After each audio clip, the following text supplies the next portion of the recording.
Kalau resident kardio tuh mainnya di IGD, kalau emang lagi jaga IGD, terus gedung cardiac center lantai 4-7. Stase kita itu dibagi jadi stase pemegang pasien, stase non pemegang pasien, dan stase luar. PPDS tuh ya lo harus bisa mengerti kapan lo harus memprioritaskan keluarga lo, kapan lo harus memprioritaskan teman-teman lo.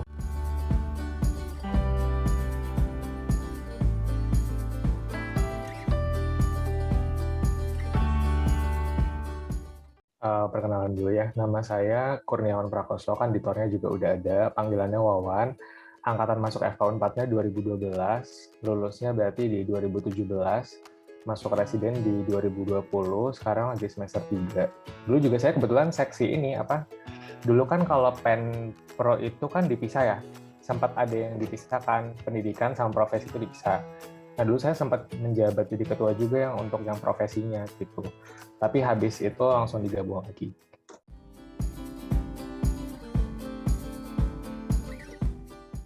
Alasan minat kardio karena waktu itu emang dari awal SKAT juga gue suka sama CVS. Terus gue suka baca EKG.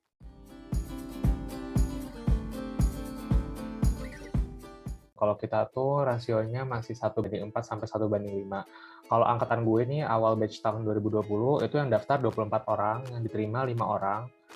Terus akhir tahun tuh 24 orang pendaftar, yang diterima 6. Terus yang terakhir banget yang sekarang masih semester 1 itu pendaftarnya 22, yang diterima 6 orang.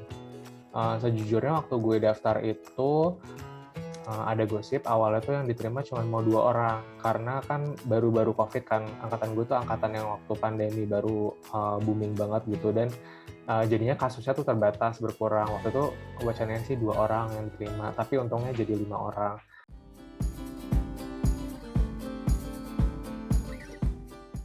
Kalau sistem dan lingkungan pendidikan, kalau udah pernah ke RSAS, ya di sekitaran RSAS aja sih. Kita paling kalau residen kardio tuh mainnya di IGD, kalau emang lagi jaga IGD, terus gedung cardiac center lantai 4-7, karena lantai 4 itu tempat kita nge-echo, terus lantai 5 itu ruangan perawatan sama ruangan HCCU, lantai 6 itu ruangan CICU sama cath lab, terus lantai 7 itu ruangan kuliah sama Koreja. Terus Fresia 2 tuh kalau misal lagi SASE IPD, GICU itu kalau lagi SASE ICU sama MESCO. Itu kalau lingkungan. Kalau ujian seleksi ini gue ngambil dari SMUB. Intinya sih kalau ujian seleksi dia ini ada seleksi berkas juga, jadi harus warga Indonesia atau WNA juga boleh. Terus nilai TPA-nya itu minimal 450, jadi nanti waktu lo daftar PPDS lo nanti akan ada ujian TPA juga, dan 450 itu minimal. Jadi kalau misalnya lo bisa dapetin 700, kayak teman gue tuh ada yang 750 TPA-nya, itu ya bagus gitu. Teman gue masuk beda anak. Kalau gue sih nggak nyampe 750 sih, gue cuma 650-an. Terus TOEFL itu paling sedikit 450, tapi itu minimal. Jadi kalau lo bisa dapat lebih dari 600 tuh lebih bagus. Gue sih waktu itu cuma 557. Tapi kalau misalnya lo bisa lebih dari 600 tuh bagus banget. Terus memiliki statement of purpose, jadi kayak MOTLAB gitu lah, kayak MOTLAB. Nanti lo disuruh buat MOTLAB dalam bahasa Indonesia atau bahasa Inggris. Terus, nah ini untuk biaya masuknya. Kalau misalnya kardio itu dia biaya masuknya 21 juta sama semesterannya 20 kalau yang sekarang. Yang perlu disiapkan itu yang pertama magang kardiologi. Sebenarnya kayaknya sekarang udah nggak wajib lagi sih ada magang kardio. Tapi kalau misalnya lo emang berkesempatan untuk magang kardio sambil kerja sih, gue menyarankan untuk magang ya. Karena kalau misalnya gue itu waktu dulu kan gue beres e-ship tuh tahun 2019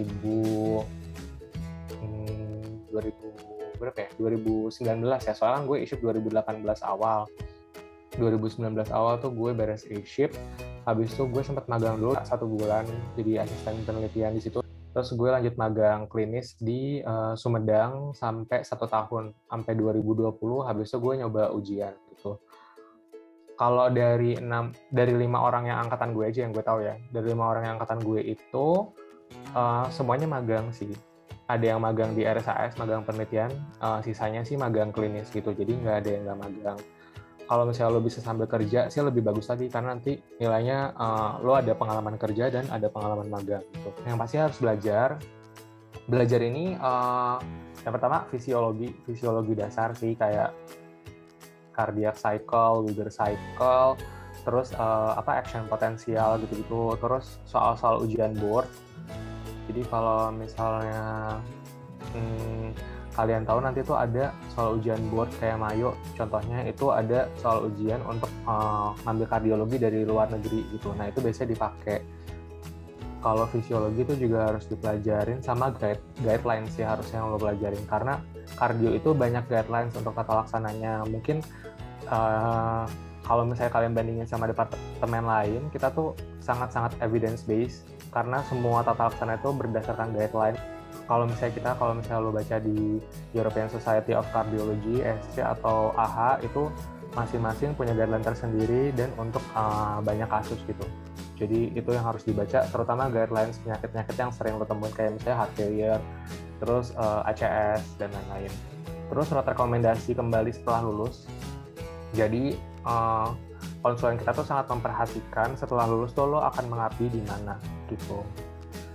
Kalau bisa sih lo ada surat balik ke RSUD di mana gitu, di daerah atau di mana.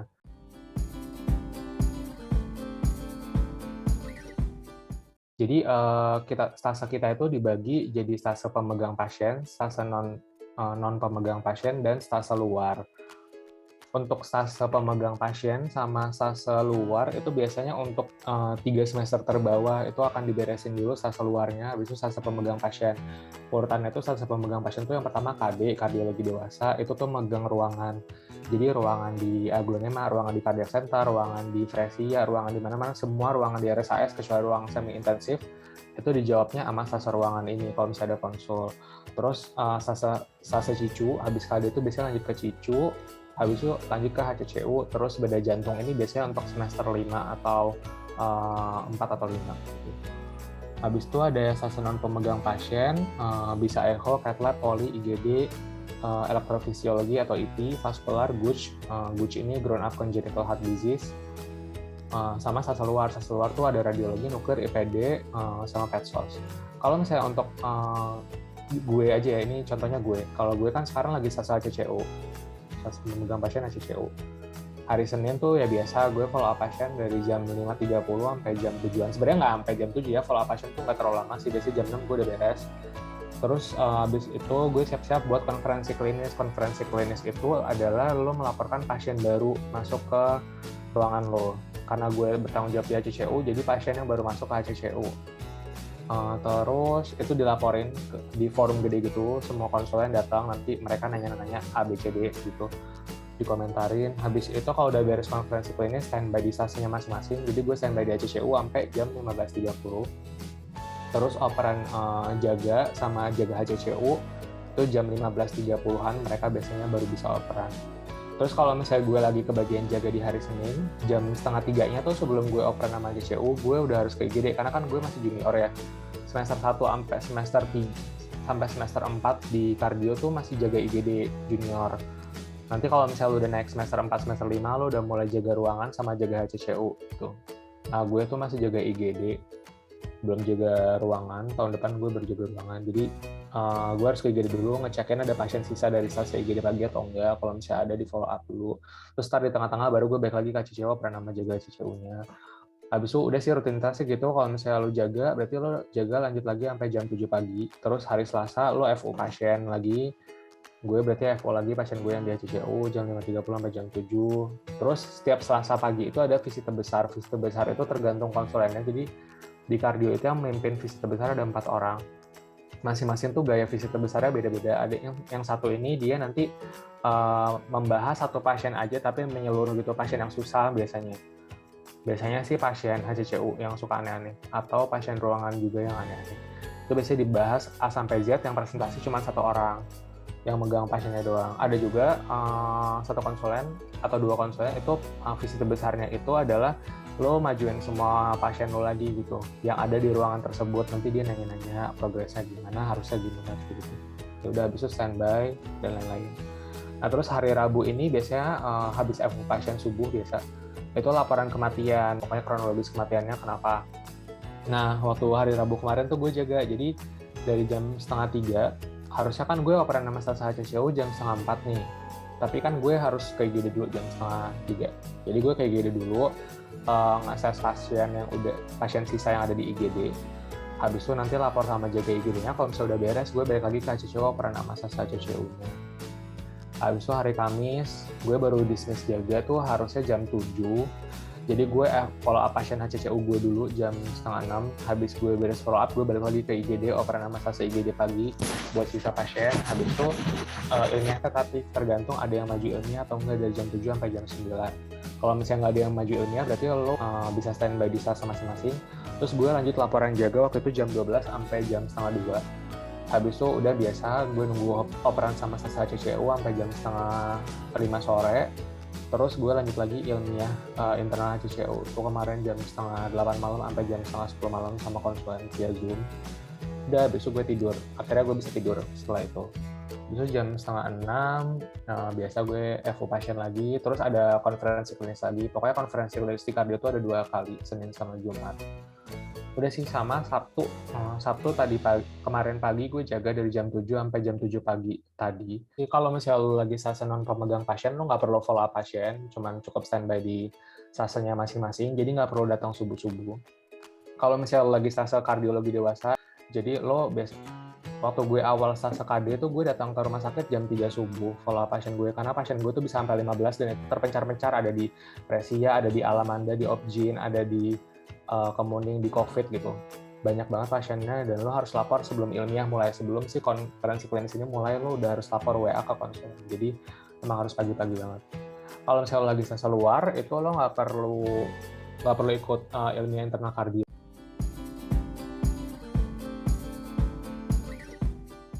Kalau kasus yang sering ditemuin tuh ya standar sih, ACS tuh kan pasti sering banget, karena kan rumah sakit lain biasanya cath lab-nya nggak standby 24 jam. Itu tuh berarti pasien STEMI, end-STEMI, kuat sih jarang ya STEMI, end-STEMI biasanya. Terus pasien-pasien acute compensated heart failure, bisa karena valvular heart disease, dilated cardiomyopathy, atau rheumatic heart disease, terus arrhythmia, bisa AF, SVT, VT, sinus node dysfunction, berarti arrhythmia. Vaskularnya biasanya yang sering tuh peripheral arterial disease, terus acute limb ischemia, DVT, pulmonary embolism, terus congenitalnya yang paling sering tuh ASD, PSD, PDA, TOF, sama yang fusi perikard. Kalau misalnya yang jarang ditemu itu, yang pernah gue ketemu tuh restrictive cardiomyopathy.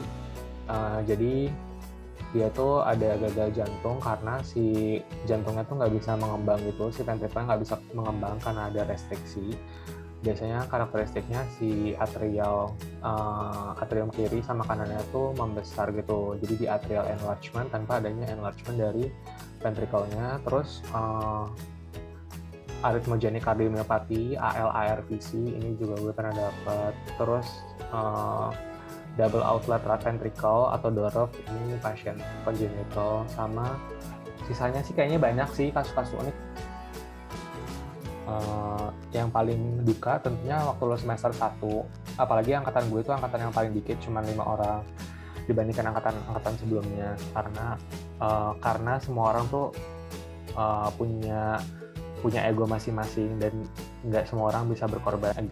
PPDS tuh ya lo harus bisa mengerti kapan lo harus memprioritaskan keluarga lo, kapan lo harus memprioritaskan teman-teman lo, karena waktu lo wawancara untuk masuk PPDS itu pasti ditanyain, misalnya anak lo sakit terus lo ada kerjaan atau lo harusnya jaga apa yang lo lakukan gitu, misalnya itu pasti ditanyain gitu, karena lo nggak boleh egois kalau PPDS. Terus semester 1 paling capek. Terus sukanya ya apa ya, karena gue emang suka sama ilmunya juga, ya jadi gue senang aja sih di kardio. Maksudnya kan lo selalu mendapatkan hal baru dari pasien-pasien lo yang lo temuin di IGD kayak di ruangan. Terus dapat insight baru juga dari konsulen lo, dari senior-senior lo gitu sih.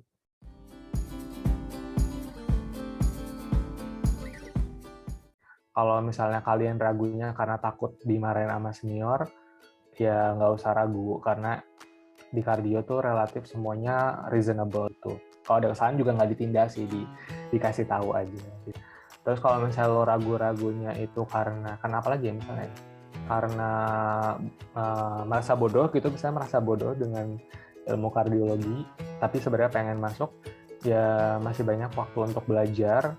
Gue itu waktu dulu kan nggak ada stasi kardio ya waktu koas. Dan waktu internship juga waktu awal gue e-ship tuh belum nggak ada SPJP di rumah sakit gue. Jadi waktu itu tuh gue belajar sendiri untuk kayak baca-baca EKG itu. Biasanya gue benar-benar baca dari awal sampai akhir. Kan kalau misalnya udah lewat CPS mungkin kalian tahu ya harus dari iramanya dulu, terus CRS rate-nya berapa. Itu benar-benar harus dibaca dari awal sampai akhir. Minimal 20 EKG aja, habis itu nanti lo akan cepat baca EKG tuh kayak ya cuman ngeliat sekilas juga udah tahu gitu. Dan maksudnya sekarang tuh zaman udah canggih, lo bisa buka internet untuk nyari tahu tentang materi-materi tertentu gitu. Jadi, dan apalagi sekarang juga banyak simposium online dan lo bisa ikut itu gitu. Karena untuk saat lo ikut simposium, pengetahuan lo tuh akan terbuka gitu ya.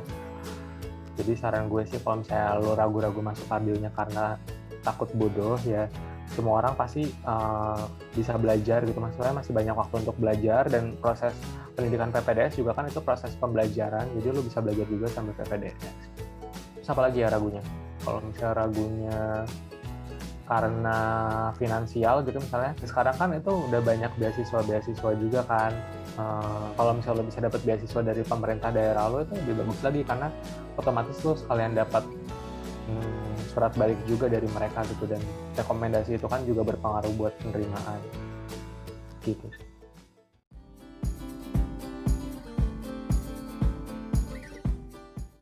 Ya kalau misalnya mau masuk kardio jangan ragu-ragu, dan mau masuk spesialis manapun juga sebetulnya nggak usah ragu-ragu, pasti ada aja jalannya. Yang penting kalian udah berusaha semaksimal mungkin. Gue aja maksudnya orang yang biasa-biasa aja gitu. Gue bukan orang yang sangat amat outstanding di angkatan gue yang dapat IPK 3,9 ke atas gitu, enggak. Tapi gue bisa-bisa aja gitu masuk. Jadi untuk kalian yang mau masuk kardio jangan ragu, yang penting kalian berusaha gitu. Jangan sampai kalian cuma pengen doang nih masuk kardio tapi nggak ada usahanya, ya sama aja. Bohong kalau kayak gitu. Itu aja sih paling.